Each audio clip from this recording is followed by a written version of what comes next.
Hello everyone, how are you? Welcome to our official YouTube channel.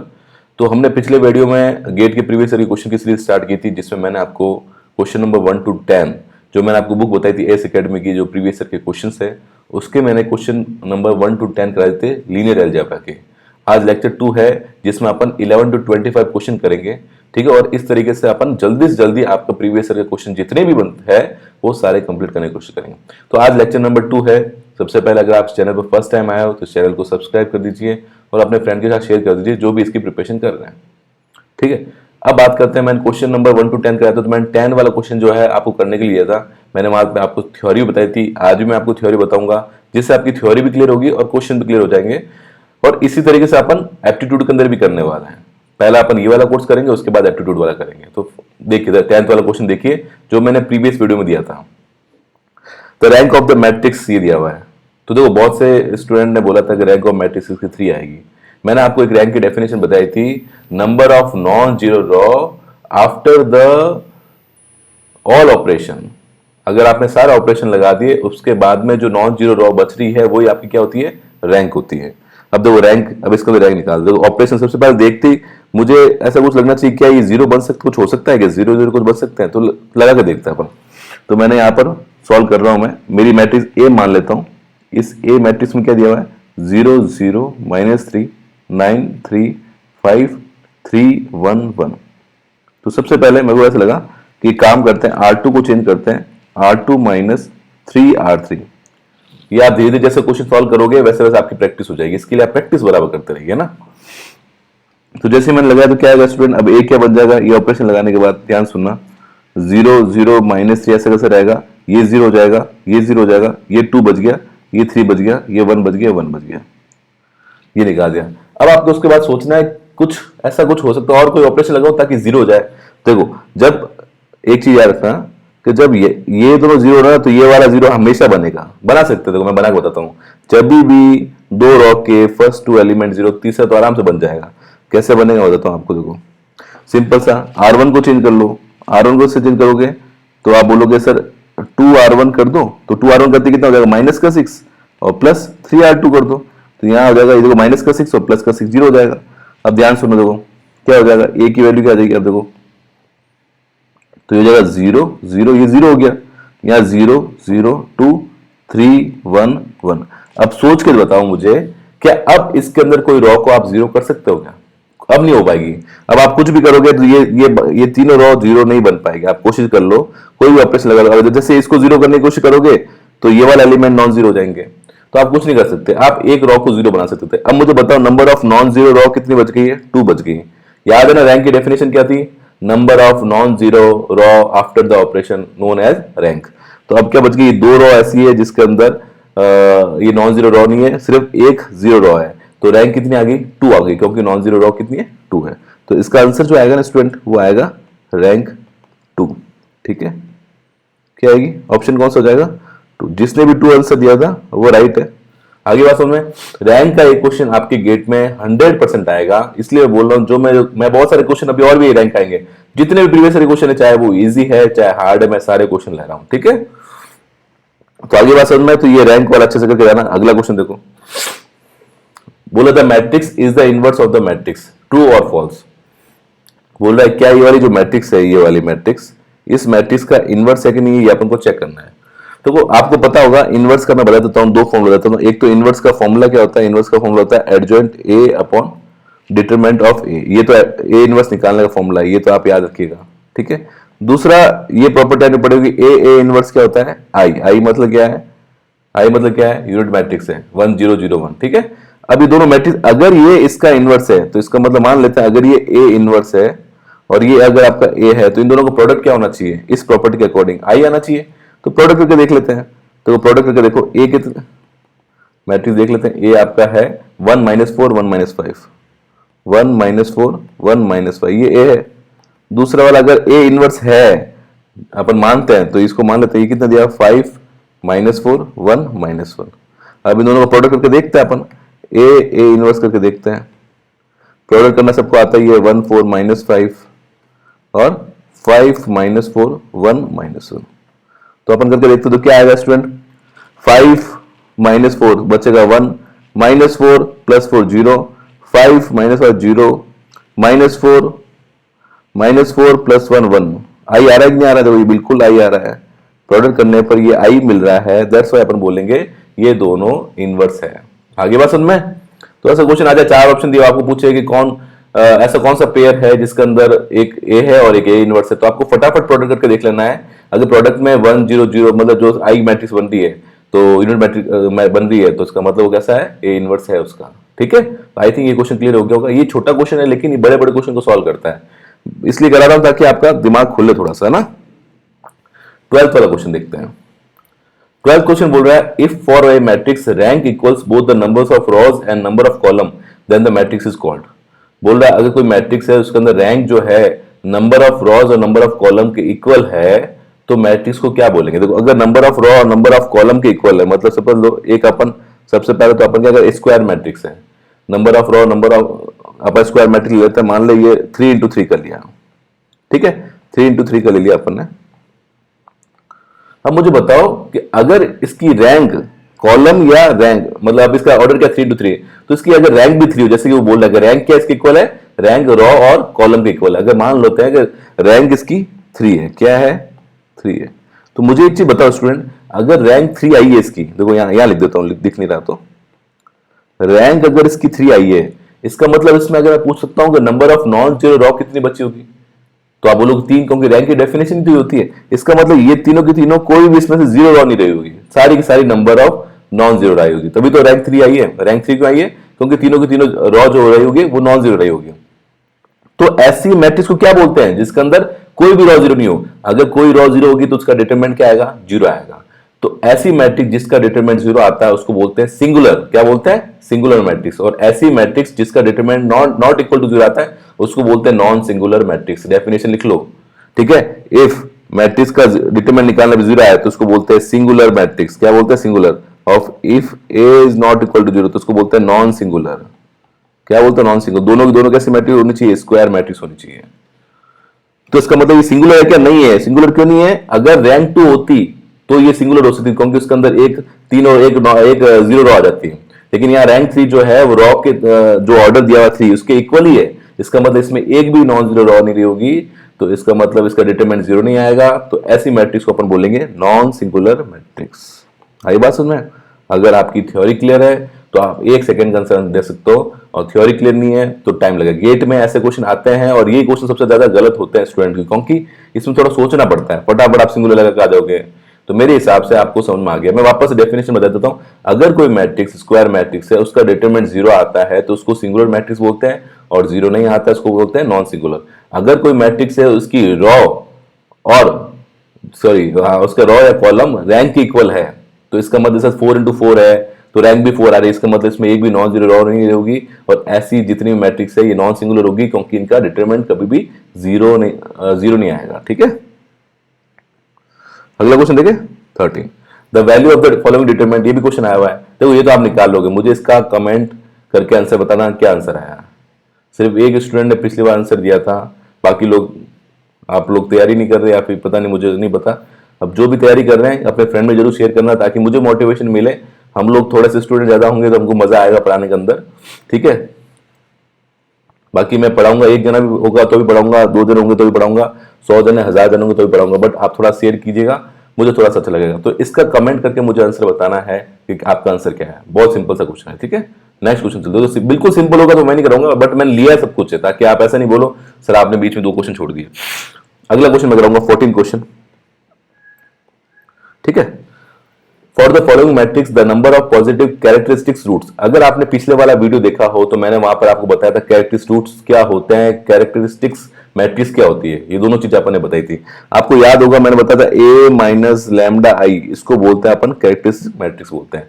जहां पर ए जो होता है वो आपकी मैट्रिक्स हो गई, आई जो हो गया आपका यूनिट मैट्रिक्स हो गया, लैम्डा कोई स्केलर क्वांटिटी है। ये अपन ने पिछली बार डिस्कस किया था। और इसी का अगर अपन डिटरमिनेंट निकालते हैं, उसको जीरो कर देते हैं, यहां से अपन को क्या मिलती है? एक मिलती है कैरेक्टरिस्टिक्स इक्वेशन मिलती है।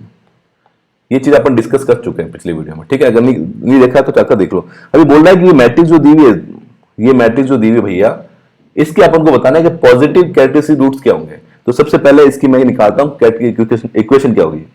तो सबसे पहले मैं लिख लेता हूं हाँ, अपन को मैट्रिक्स क्या दी हुई स्टूडेंट? मैट्रिक्स दी हुई है 1 -1 2 3, ये आपको दी हुई मैट्रिक्स, सही है। सबसे पहले इसका निकालो कैरेक्टरिस्टिक मैट्रिक्स क्या होगी? a minus lambda i। कैसे निकालोगे? a तो दिया हुआ ही है 1 -1 2 3 माइनस का लैम्डा और i कितना है? 1 0 0 1। थोड़े टाइम बाद में आप फटाफट, मैं डायरेक्टली से नहीं करा रहा हूं क्योंकि फिर आपको, ठीक है, इसको सॉल्व करो कितना आएगा? इसको आएगा 1 माइनस लैम्डा -1 2 और 3 माइनस लैम्डा, ये आएगा। ये आ गया आपका कैरेक्टरिस्टिक मैट्रिक्स। इसको क्या बोल दिया अपन ने? Characteristic matrix. अब इसी का अगर आप डिटरमिनेंट निकाल लो, क्या निकाल लो? डिटरमिनेंट निकाल लो, ठीक है। डिटरमिनेंट निकालने में क्या आएगा स्टूडेंट बताओ? इसका डिटरमिनेंट निकालो क्या आएगा? तो ये आएगा 1 minus lambda 3 minus lambda plus 2 equal to 0। यहां तक इसको दिक्कत है? डिटरमिनेंट निकाल। डिटरमिनेंट कैसे निकालते हैं? क्रॉस मल्टीप्लाई करके। कैसे? वही डिट का क्रॉस करोगे, फिर इसका क्रॉस करोगे। तो अब इसको मल्टीप्लाई कर दो, कितना आएगा? 3 minus lambda minus 3 lambda plus lambda square plus 2 equal to 0। तो कितना हो गया? Lambda square minus 4 lambda plus 5 equal to 0। आगे बात सुन में। अब देखो, अगर आपने क्वाड्रेटिक इक्वेशन पढ़ी हो, क्वाड्रेटिक इक्वेशन बहुत पहले कभी पढ़ी हो, अगर नहीं पढ़ी तो अपन करा देंगे, कोई दिक्कत नहीं है। लेकिन अगर आपने पढ़ी हो तो मैं थोड़ा सा आप कॉन्सेप्ट क्लियर करना चाहता हूं। तो कोई भी क्वाड्रेटिक इक्वेशन क्या होती है? ax square plus bx plus c equal to 0। इसको बहुत अच्छे से करेंगे, कभी अपन पूरा सेशन लेंगे इस पर, और बहुत काम की चीज है ये। लेकिन अभी ध्यान सुनना, इस क्वाड्रेटिक इक्वेशन क्यों बोलते हैं? क्योंकि सबसे पहले इसके अंदर a नॉट इक्वल टू 0 होना चाहिए। एक्स स्क्वायर आता है इसलिए क्वाड्रेटिक बोलते हैं। लेकिन क्वाड्रेटिक इक्वेशन कब होगी? जब a 0 नहीं होना चाहिए। थोड़ी बहुत चीजें बताता हूं आपको। अब इसमें आपने एक चीज पढ़ा होगा कि अगर इसका d 0 या 0 से बड़ा होता है तो इसके जो रूट्स आते हैं स्टूडेंट, रूट्स कैसे आते हैं? रूट्स आते हैं रियल आते हैं। कैसे आते हैं? रियल। और ऐसे इसका d जब लेस देन 0 होता है तो उसके रूट्स कैसे आते हैं? इमेजिनरी रूट्स आते हैं। कैसे आते हैं? Imaginary roots. ये तो पढ़ा होगा आपने, आयोटा वाले रूट्स आते हैं। इसका मुझे d निकाल के बताओ कितना आ रहा है। इसका d आएगा 16 माइनस 4 इंटू 5, मतलब माइनस का 4 विच इज नेगेटिव। क्या आ रहा है? नेगेटिव है। और अगर d नेगेटिव है तो रूट्स कैसे होंगे इसके? कैसे रूट्स होंगे? इमेजिनरी रूट्स होंगे। कैसे रूट्स होंगे? इमेजिनरी रूट्स होंगे। इसका मतलब लैम्डा की वैल्यू क्या आएगी? लैम्डा क्या होगा आपका? इमेजिनरी होगा। क्या होगा? इमेजिनरी होगा। आगे बात समझ में? लैम्डा कैसे होगा? इमेजिनरी। अब चलते हैं अपन क्वेश्चन के अंदर। क्वेश्चन में क्या बोला था स्टूडेंट? आपको क्या चाहिए थे? पॉजिटिव कैरेक्टरिस्टिक रूट चाहिए। पॉजिटिव मतलब होता है, इसने उसी तरह बोला है पॉजिटिव कैरेक्टरिस्टिक रूट्स कितने हैं? तो पॉजिटिव एक भी नहीं आ रहा है, क्योंकि इमेजिनरी रूट होता है। इमेजिनरी रूट ना तो पॉजिटिव होता है ना नेगेटिव होता है। इमेजिनरी होता है। पॉजिटिव क्या होता है? 1 2 3 ऐसे करके नंबर। तो क्योंकि हमारे पास जो रूट्स आ रहा है वो इमेजिनरी है, और तो इमेजिनरी ना तो पॉजिटिव होता ना नेगेटिव होता, तो अपन बोलेंगे कि एक भी रूट नहीं आ रहा है, कैन नॉट बी फाउंड, या कैन नॉट बी फाउंड होता है या नन होता है, जो भी होता है। लेकिन यहाँ पर 1 2 4 ये आंसर नहीं होगा। अपन क्या बोलेंगे? इसका आंसर हो जाएगा D, can not be found, because lambda की वैल्यू इमेजिनरी आ रही है। कैन नॉट बी फाउंड भी आ सकता है या फिर नन भी आंसर राइट हो सकता है, लेकिन 1 2 4 ये बिल्कुल गलत है। ए सी बी गलत है, क्योंकि अपने पास जो रूट आ रहा है वो इमेजिनरी रूट आ रहा है। अब यहाँ क्वेश्चन में ऐसे बोला होता कि नंबर ऑफ रूट्स, सिर्फ इतना बोला नंबर ऑफ रूट्स, तो दो रूट मिलते हैं। अगर बोलता नंबर ऑफ इमेजिनरी रूट्स बोलता तो अपन दो बोलते हैं, लेकिन नंबर ऑफ पॉजिटिव रूट बोल रहा है तो कैन नॉट बी फाइंड या फिर नन ऑफ दिस, या बोले नंबर ऑफ नेगेटिव रूट्स पूछे तो भी नन हो जाएगा। तो मेरे ख्याल से क्वेश्चन बहुत अच्छा क्वेश्चन है। ऐसा क्वेश्चन फिर से आ सकता है। कुछ नहीं करना है, कैरेक्टरिस्टिक निकालो, डिटरमिनेंट 0 करो, क्वाड्रेटिक इक्वेशन मिलेगी। अगर क्वाड्रेटिक इक्वेशन सॉल्व करने पर अगर मान लो क्वाड्रेटिक इक्वेशन ऐसे आती, कुछ इस टाइप से आती, देखो मैं यहाँ पे एग्जांपल ले रहा हूँ, यह ले लेते हैं एग्जांपल, है ना। अगर ये आती lambda square minus 3 lambda plus 2 equal to 0, इसका डी निकालोगे तुम तो पॉजिटिव आएगा। और इसको सॉल्व करते हो लैम्डा की 1 और लैम्डा की 2 आती है, तो तुम बोलते हैं यहाँ पर क्या है? दो रूट आ रहे हैं सर और दोनों पॉजिटिव है। तो बहुत इजीली क्वेश्चन कर सकते हो, ठीक है। तो ये क्वेश्चन बहुत इंपॉर्टेंट था, लगा देना, आ सकता है। आ जाओ क्वेश्चन नंबर 15 पे।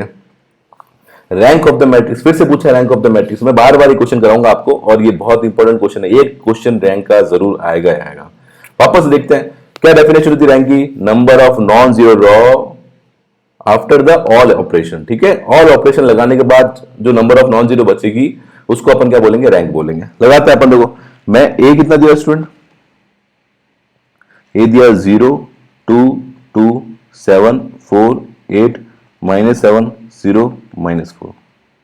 सोचो, देखो क्या कर सकता हूं। देखो एक काम करते हैं, पहले इसको इसमें ऐड करके देख लेते हैं। R2 बराबर R2 प्लस R3, तो करके देखा तो क्या आएगा स्टूडेंट? अब ए क्या बन जाएगा? ये बन जाएगा 0 2 2, ये 0 हो जाएगा, ठीक है। ये 4 हो जाएगा, ये आपका बच जाएगा 4 बच जाएगा, और यहाँ पर -7 0 -4 होगी बात क्लियर? यहाँ तक कुछ दिक्कत है?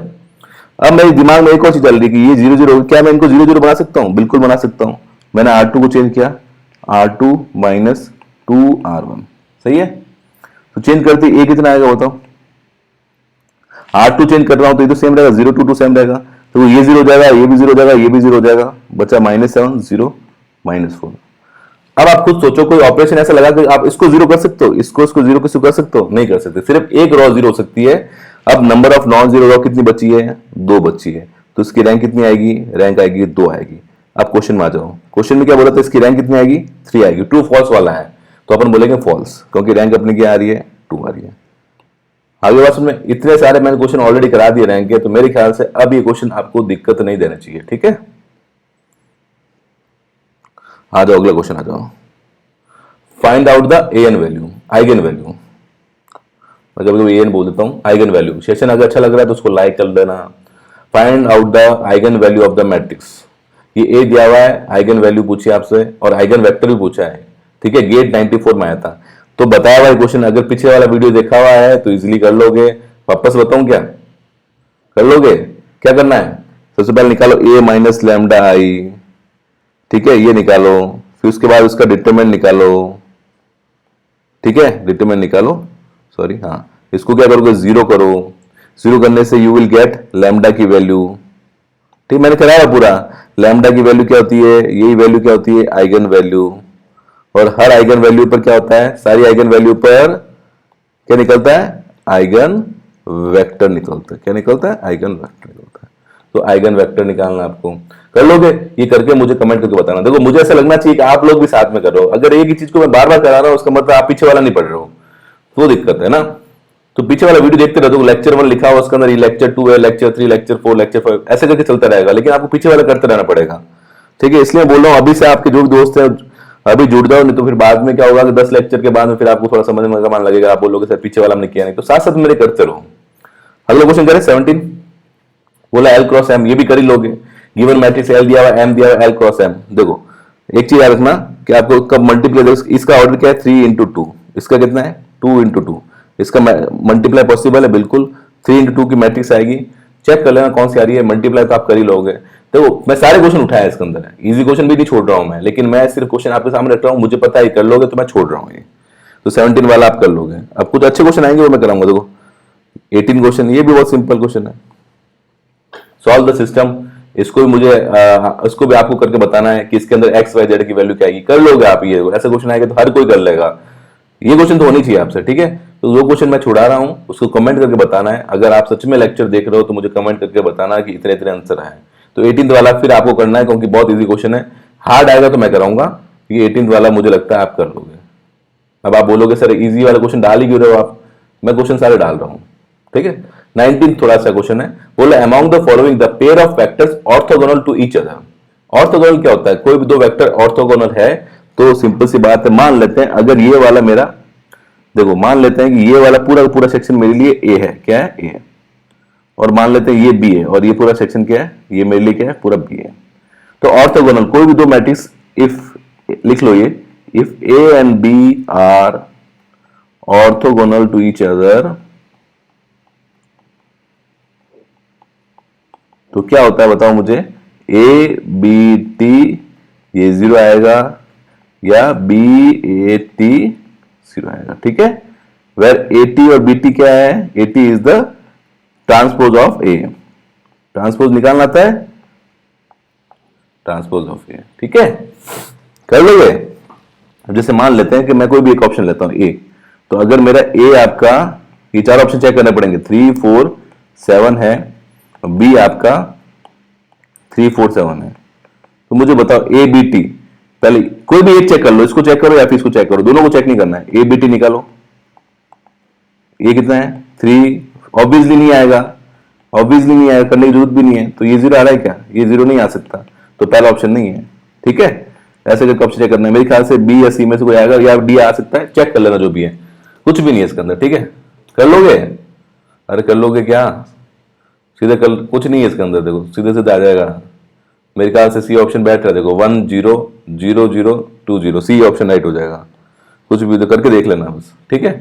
ए बी टी निकालो, आंसर निकाल जाएगा। इजी क्वेश्चन था, ये भी गेट में आया हुआ है। कुछ क्वेश्चन बहुत इनवर्स इजी आते हैं। अब आ जाओ इनवर्स वाला question, the inverse of the matrix x. आगे 4-5 क्वेश्चन बहुत अच्छे क्वेश्चन आने वाले हैं जो मैं कराऊंगा। अभी फिलहाल जो इजी क्वेश्चन आ रहे करो ये।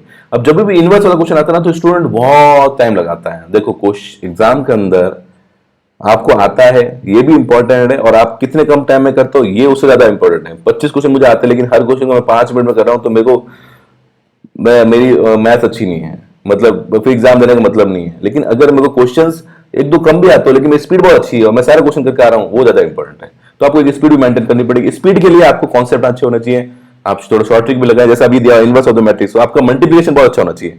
आप क्या करोगे कि सर ये एक मैट्रिक्स ए दी है और इन चारों ऑप्शन में से एक राइट होगा। मान लेते सर ये एस है, तो सिंपल सी बात है सर, एस एस इनवर्स क्या होना चाहिए, आई होना चाहिए।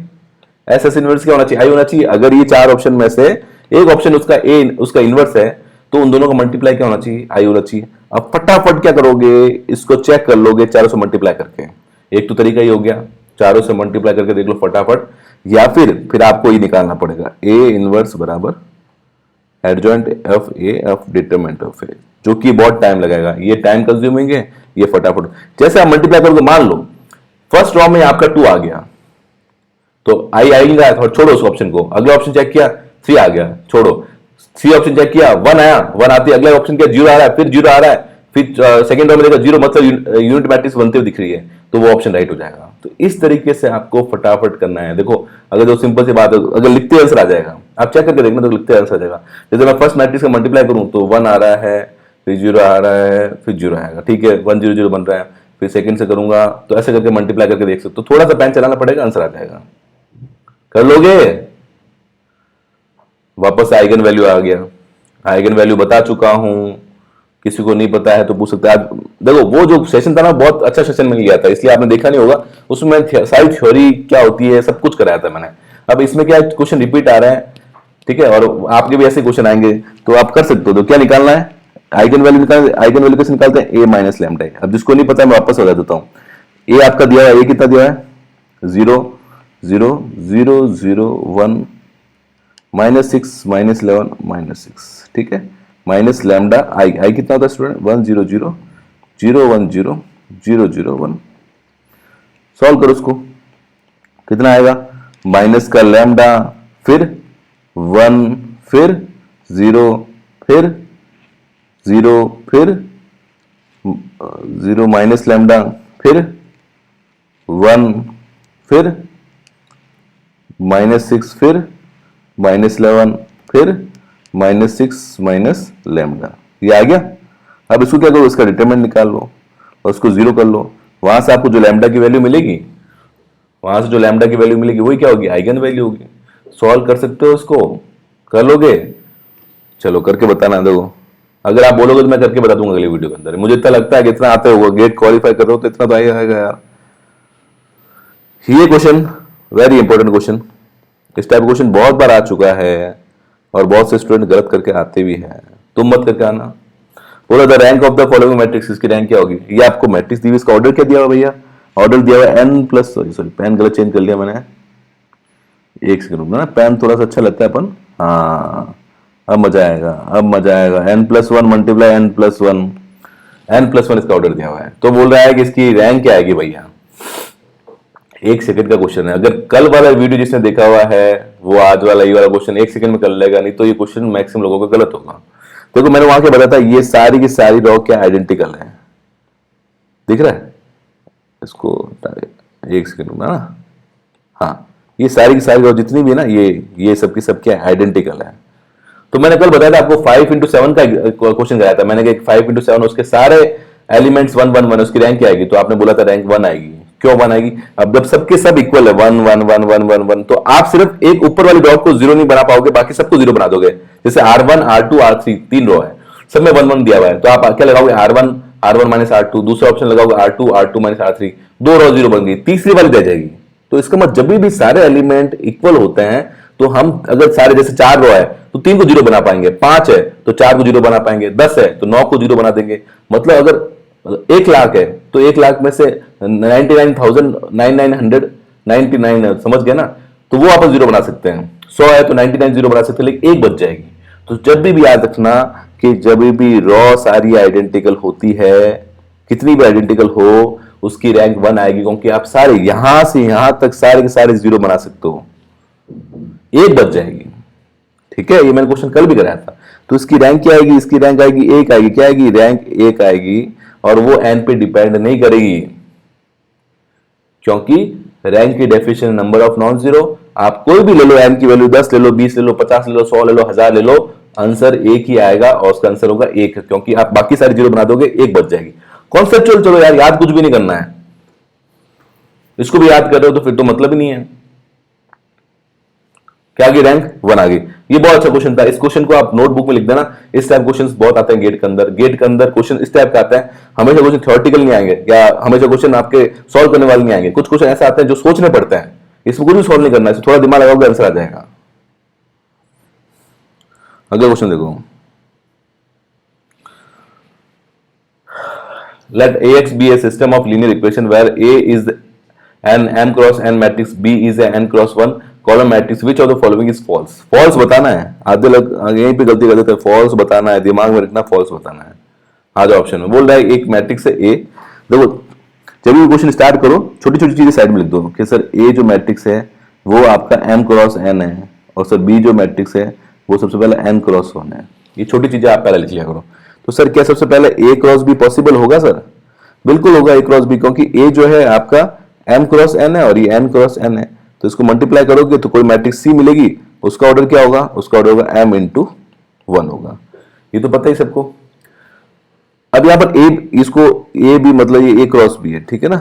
A क्रॉस B मतलब rank of A into B करने पर जो रैंक आएगी। तो बोला the system has a solution if rank of A equal to rank of A cross B। छोड़ दो, अभी ये समझ में नहीं आया ऑप्शन, कोई बात नहीं, इससे फॉल्स पूछा है। कभी भी ऐसा फॉल्स वाला क्वेश्चन आया तो चारों ऑप्शन को देख चेक करो, जो आपको बिल्कुल लग रहा हो कि यार ये तो बिल्कुल गलत है, उसको देखो। अब इसने बोला सेकंड ऑप्शन देखो। फर्स्ट ऑप्शन रैंक का बोल रहा है, मेरे को रैंक मल्टीप्लाई करके देखना पड़ेगा, बहुत इतना टाइम नहीं मेरे पास में। अगला बोला if m equal to n, m equal to n है और b is a non zero vector, then the system has a unique solution आएंगे। ठीक है, बोल रहा है कि अगर m और n को मान लेते सेम है, m और n सेम है, तो क्या होगा मेरे को बताओ। अगर m और a मान लेते हैं कि a जो था आपका 2 इंटू 2 का था, और b जो था वो 2 इंटू 1 का मान लेते हैं। अकॉर्डिंग टू क्वेश्चन देखो, यहाँ पर देखो m और n सेम रख दिया मैंने, तो a क्रॉस b करोगे तो कितना आएगा? a क्रॉस b करते कितना आएगा? 2 इंटू 1 का। ठीक है, ये मैट्रिक्स। अभी क्या बोल रहा है, अगर m n के इक्वल है भैया n, तो b is a non zero vector. ठीक है, then system has a unique solution. System has unique मतलब ये जो मिलेगी a क्रॉस b को मान लेते c मिल रही है, क्या मिली? ध्यान सुनना बहुत, मतलब a इंटू बी करने पर अपन को c मिल रहा है, और ये बोल रहा है कि ये 2 इंटू का है, ये 2 इंटू 1 का है, और अपन ये निकाला। तो बोल रहा है अगर आप m बराबर n रखते हो तो आपको हमेशा, और b जो है b आपका नॉन जीरो है, a कैसे नहीं बोला, b नॉन जीरो है, तो सिस्टम का हमेशा यूनिक सॉल्यूशन आएगा। अब सुन लेना मेरी बात, b तो इसने बोल दिया अपन को, दो क्वेश्चन b वाला ऑप्शन पढ़ रहा हूं, b वाला जो नॉन जीरो वेक्टर है, नॉन जीरो मतलब इसके अंदर कोई भी रॉ जीरो नहीं है, ठीक है, इसमें जीरो हो सकती है। इसने सिर्फ अपन को बोला m इक्वल टू n है, इसने ये नहीं बोला कि m जो है वो जीरो है या m जो है नॉट इक्वल टू जीरो है। मतलब जीरो भी हो सकती है और नहीं भी हो सकती है, इसका मतलब m और n जीरो जीरो भी हो सकता है, और m और n क्या हो सकता है? 1 1 भी हो सकता है, 2 2 भी हो सकता है। तो इस पे डिपेंड करेगा, क्योंकि इसने बोल दिया b तो नॉन जीरो, लेकिन a का तो बोला ही नहीं। अब सुनो, अगर ये जीरो होगा तो b जो होगा वो यूनिक सॉल्यूशन नहीं देगा, और अगर ये जीरो नहीं होगा तो b क्या देगा? यूनिक सॉल्यूशन देगा। क्योंकि अगर जीरो हो गया स्टूडेंट, तो जीरो समथिंग अपॉन जीरो वैसा कुछ बन जाएगा, इन्फिनिटी बन जाएगा। तो अपन जब सिस्टम ऑफ लीनियर इक्वेशन पढ़ेंगे पूरा अच्छे से, तो मैं बताऊंगा अगर a क्रॉस b c आ रहा है, तो अगर a जीरो हो जाएगा तो b के जो सॉल्यूशन मिलेंगे वो यूनिक नहीं होंगे, वो उसको बोलते हैं नॉन ट्राइवल सॉल्यूशन बोलते हैं, जो इनफाइनाइट जैसे मिलते हैं। और a क्रॉस b के अंदर a जो है अगर आपको नॉट इक्वल टू जीरो, तब b के जो सॉल्यूशन मिलते हैं वो यूनिक सॉल्यूशन मिलते हैं, उस पर भी कंडीशन डिपेंड करती है। फिलहाल इतना जान लो। तो यहां पर a के बारे में कुछ बोला ही नहीं उसने कि a जीरो है या नॉन जीरो है। अब ऑप्शन बी वापस पढ़ो, क्या लिखा है?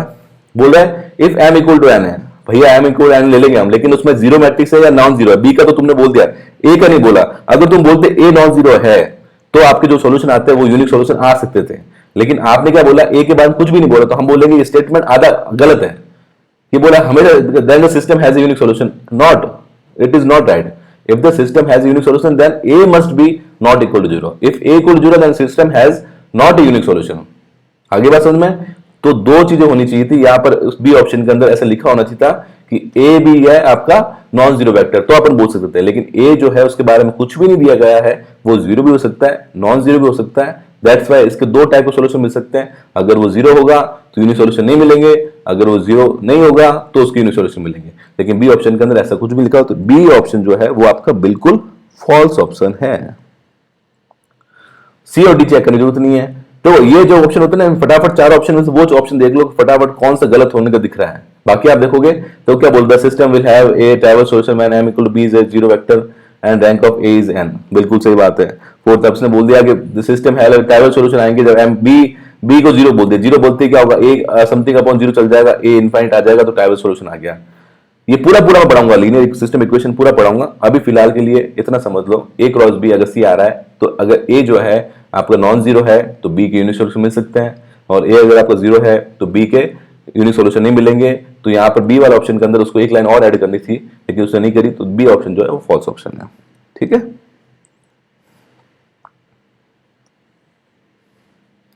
आ जाओ 24 क्वेश्चन पा जाओ। 24 बोलते द मैट्रिसेस एंड ये कम्यूट अंडर मल्टीप्लिकेशन। कम्यूट मतलब ये होता है, पता है आपको, अगर ए बी और बी ए सेम आ जाए तो उसको बोलते हैं कम्यूट, बोलते हैं कम्यूटेटिव प्रॉपर्टी बोलते हैं। ठीक है, A plus B equal to B plus A हो जाए, या फिर A B equal to B हो जाए, तो उसको क्या बोलते हैं, कम्यूट प्रॉपर्टी बोलते हैं। तो कम्यूट प्रॉपर्टी अब अंडर मल्टीप्लिकेशन, इसने बोला मल्टीप्लाई करके देखो। तो सबसे पहले मैं मल्टीप्लाई करता हूं, बताओ मुझे स्टूडेंट कि ए मैट्रिक्स कितना है, cos theta minus sine theta, फिर आपका साइन थीटा, और फिर आपका है कॉस थीटा, और जो बी है वो क्या दिया हुआ स्टूडेंट, ए जीरो जीरो बी, ए जीरो जीरो बी, ये दिया हुआ है। ठीक है, तो सबसे पहले ए बी निकाल लेते अपन। तो ए बी निकालोगे क्या आएगा स्टूडेंट, ध्यान सुनना, जब आप ए बी निकालोगे तो आएगा ए कॉस थीटा, फिर आएगा जीरो। ठीक है, इसको इससे करोगे फिर आएगा आपका, सॉरी जीरो नहीं, यहाँ ए कॉस थीटा प्लस जीरो हो जाएगा, फिर यहाँ आएगा ए कॉस थीटा, मैं क्या कर रहा हूँ, सॉरी हो जाता है, मिस्टेक हो जाता है। हाँ, ए भी निकाल रहा हूं मैं वापस से। तो सबसे पहले आएगा ए कॉस थीटा, ठीक है, अगला आएगा जीरो हो जाएगा माइनस बी साइन थीटा, फिर आएगा ए साइन थीटा, फिर आएगा जीरो हो जाएगा बी कॉस थीटा। ठीक है, ये भी वैसे आप निकाल लो, बी निकालो, बी निकालो मतलब इसका इससे मल्टीप्लाई करना है, तो इसको यहां लिख लो, ए जीरो जीरो बी, इसका मल्टीप्लाई इससे कर लो, तो क्या आएगा ए कॉस थीटा, अगला जीरो हो जाएगा माइनस का ए साइन थीटा, अगला क्या आएगा, इसको इससे करो ना, ए जीरो जीरो बी, हाँ इसको करेंगे जीरो, यहाँ आएगा बी साइन थीटा, फिर इसको जीरो करेंगे, यहाँ आ जाएगा बी कॉस थीटा। ठीक है, मल्टीप्लाई बहुत ध्यान से करना चाहिए, सबसे गलती हो जाती है। ठीक है ना, तो मल्टीप्लाई बहुत ध्यान से करा करो, जब भी आप मल्टीप्लाई करो थोड़ा सोच समझ के करो, जैसे मेरे से भी मैं गलती नहीं हो जाए इसलिए मैं मतलब और ध्यान से करता हूं मुझे। ठीक है ना, ए बी और बी है, अब ए बी और बी अब क्या बोल रहा है, अब ऑप्शन आ जाओ, तो ए बी अपना ही आ रहा है, ऑप्शन क्या बोल रहा है, if A equal to B, अगर ए को बी के बराबर करते हैं, तो मुझे बताओ ए और बी अगर बराबर, मान लो वन है, ये वन ही मान लेते हैं, तो ये वाली मैट्रिक्स कितनी आएगी, ये आएगी cos theta minus sine theta और ये जाएगा कॉस थीटा, और ये वाली मैट्रिक्स कितनी आएगी student, cos theta minus sine theta cos theta. तो दोनों सेम आ रही नहीं आ रही, cos theta minus sine theta cos theta. तो अगर a इक्वल टू बी है तो क्या बोल रहा है, if a equal to B और theta equal to n pi, n is a simple सा, अगर एन पाई रखोगे तो देखो ये माइनस वन देगा, ये माइनस वन देगा, ये जीरो देगा, ये जीरो देगा, बिल्कुल सही है, फर्स्ट ऑप्शन बिल्कुल मैच कर रहा है। अगर a और b इक्वल है और थीटा एन पाई है तो आपका क्या आएगा, हमेशा ये कैसी इक्वल मैट्रिक्स आएगी, या फिर कम्यूट प्रॉपर्टी जो है उसको सेटिस्फाई करेगी, ए बी और बी जो आएगा वो इक्वल आएगा। तो first option is the correct option. Always नहीं हो सकता, नेवर नहीं हो सकता, ये नहीं हो सकता, तो फर्स्ट ऑप्शन मैच कर रहा है, ये आप देख सकते हो। ठीक है, अगर मैंने मल्टीप्लाई में गलती वलती जाए तो देख लिया करो ना, क्योंकि क्या होता है कि बहुत सारी चीजें कोई बीच में डिस्टर्ब करना जाता है, कोई मोबाइल बज जाता है तो आप इधर उधर देखने लग जाते हो, तो कहीं मिस्टेक हो जाती है। ठीक है, अभी मेरे वजह से मोबाइल बज रहा था तो मैं देख रहा था, इधर से मिस्टेक हो रही थी मेरी। अगला क्वेश्चन देखो 25वां क्वेश्चन देखो, लास्ट क्वेश्चन है। बोल रहा है ए और बी दिया हुआ है टू ये अच्छा क्वेश्चन है, इंपॉर्टेंट लगा देना। अब अच्छे से करते हैं, मोबाइल स्विच ऑफ कर दिया मैंने।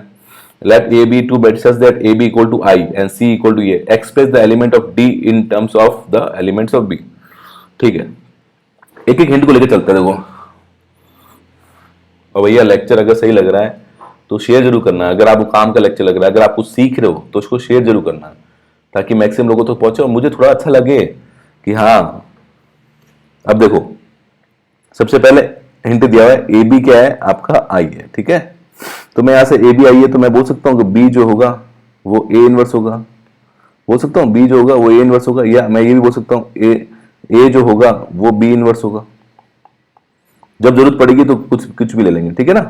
वैसे इसने क्या दिया, सी दिया हुआ है और सी डी इक्वल टू ये दिया हुआ है, तो मैं बोल सकता हूं अगर सी डी आपका आई है तो डी आपका क्या होगा, डी आपका होगा सी इनवर्स। ठीक है, अभी क्या बोल रहा है, express the element of D in terms of B.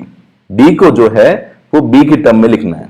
ठीक है, अब देखो सबसे पहले डी क्या है, डी आपका है सी इनवर्स। अब सी कितना स्टूडेंट, ध्यान सुनो, सी क्या है, सी आपका यहां दिया क्वेश्चन के अंदर, तो मैं ऐसे लिख सकता हूं कि डी, ध्यान सुनना देखो, D equal to C inverse है और सी क्या है मेरा ए, फिर क्या दिया है 1 0 0 1, ये दिया है। और इसका पूरा का अपन क्या करते हैं, इनवर्स निकाल देते हैं अकॉर्डिंग टू ये।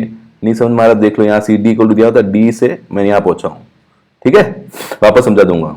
अब ये देखो डी कितना आ गया। अब आपने प्रॉपर्टी पढ़ी होगी, अगर ए बी का इनवर्स लगा होता है ना तो उसको खोलते हैं तो क्या आता है, बी इनवर्स ए इनवर्स आता है। ये चेंज हो जाता है, ये प्रॉपर्टी आपको पता होनी चाहिए। ए बी इनवर्स क्या होता है, बी इनवर्स ए इनवर्स होता है। याद रखना ये कि ए बी का इनवर्स बराबर होता है बी इनवर्स ए इनवर्स। ठीक है, तो इनवर्स करते क्या हो जाएगा, ये उल्टा हो जाएगा, मतलब ये पीछे चल जाएगा, ये आगे आ जाएगा इनवर्स के फॉर्म में। मतलब ये हो जाएगा 1 0 0 1 इसका इनवर्स, और ये आ जाएगा ए बी का इनवर्स क्या हो जाएगा, इसका इनवर्स।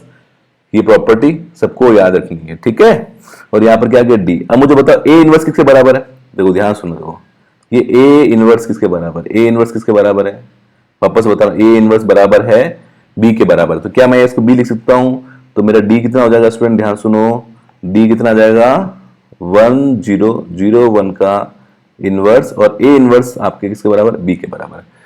बी क्वेश्चन में क्या दिया, बी क्या दिया क्वेश्चन में, बी दिया ये वाला, तो बी की वैल्यू यहां रख दो। तो ये आपका डी कितना बन जाएगा, ध्यान सुनो, डी हो जाएगा आपका 1 0 0 1 का इनवर्स, और बी आपको दिया हुआ था B11 B12, हाँ बी आपको दिया हुआ था B11 B12 B21 B22, ये आ गया। अब आप बोलोगे सर इसका इनवर्स अलग से निकाल लो, कैसे निकालोगे, ए इनवर्स क्या होता है बताओ मुझे, फॉर्मूला क्या होता है, adjoint A upon determinant of A. तो क्या आप इसका इनवर्स निकाल सकते हो, इनवर्स, अरे एडजॉइंट ए निकाल के फटाफट इसका इनवर्स निकाल सकते हो। उसमें डिटरमिनेंट ऑफ ए का डिवाइड कर दोगे तो क्या आ जाएगा, ए इनवर्स आ जाएगा। इस ए इनवर्स को B11 B12 से मल्टीप्लाई करोगे तो आंसर जो आएगा वो B11 की टर्म में आएगा, B11 12 की टर्म में आएगा, वही आपको आंसर लिखना है।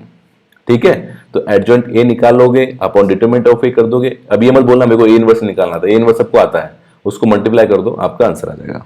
इसका आंसर मुझे कमेंट करके बताना है क्या आंसर आ रहा है आपका। ठीक है, तो आई थिंक ये 25 क्वेश्चन थे आज के।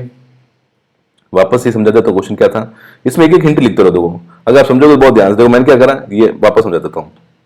ये दिया था, मैंने यहाँ लिखा ए बी, फिर मैंने प्रॉपर्टी से बोला कि बी जो होगा वो ए इनवर्स हो जाएगा। क्वेश्चन में C D equal to I दिया था, यहाँ से डी बोलेंगे तो क्या जाएगा सी इनवर्स, तो D equal to C inverse. C कितना दिया हुआ है, क्वेश्चन में सी दिया हुआ है, ये सी दिया हुआ है, इस सी को यहाँ पर रखो, उसका इनवर्स निकालो। इनवर्स की प्रॉपर्टी ये लिख लो, इनवर्स की प्रॉपर्टी मैंने बताई आपको, तो इस प्रॉपर्टी के हिसाब से ये हो जाएगा। ठीक है, ए इनवर्स आपका बी हो गया। अब क्या करना है आपको, ये ए इनवर्स इसका इनवर्स निकालना है। बी की वैल्यू आप क्वेश्चन के अंदर ये दी हुई है, क्वेश्चन के अंदर यहाँ से उठा लोगे और फिर बी की वैल्यू यहाँ रख दोगे, इनवर्स आपसे अलग से निकालोगे, मल्टीप्लाई कर दोगे, आपका आंसर आ जाएगा। ठीक है, आगे बात समझ में हार्ड लगा क्या, हार्ड लगा, बहुत सी चीजें सीखने को मिली अपन को, और अपन आज से ऐसे आगे भी सीखेंगे। आई होप ये आपको वीडियो अच्छा लगा हो। तो मुझे लगता है कि आपको सबसे कुछ समझ में आ रहा होगा और आपका गेट का जो कोर्स है आपके लिए फायदेमंद हो रहा होगा। ठीक है, चलिए 40 मिनट का वीडियो बन चुका है। Thank you so much for watching this video. अगली वीडियो में अपन इसी तरह से मिलते हैं, जल्दी से अब तीसरा वीडियो लेकर आएंगे, और ऐसे करते हैं कि फटाफट जितना जल्दी हो सकता है उतना जल्दी कराने की कोशिश करना है, मेरे को नवंबर तक कंप्लीट करना है। और फिर 1 महीना जनरल एप्टीट्यूड जो है उसका आपको कंप्लीट करना, दिसंबर तक अपना कोर्स कंप्लीट करना है अपन कैसे करके, इसका प्रीवियस ईयर और उसका प्रीवियस ईयर दोनों का प्रीवियस ईयर अपन करना है।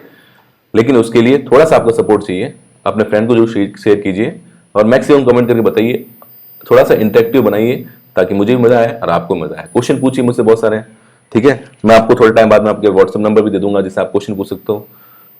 तो अल्टीमेटली आपकी हेल्प करने के लिए है, तो वो आपको हेल्प लेंगे। लेकिन थोड़ा सा ये है कि मेरे को जब मोटिवेशन कब आएगा, जब आप लोग थोड़ा सा उस चीज में आप पार्ट लोगे तो मुझे अच्छा लगेगा कि हाँ चलो स्टूडेंट पार्ट ले रहे हैं, चाहे वो 10 स्टूडेंट ले 15 ले, वो कंसिस्टेंट ले, कंसिस्टेंट मत आज लिया कल लिया परसों लिया, तो उसके लिए अपन हमेशा अवेलेबल है, ठीक है। चलिए, thank you so much for watching this video.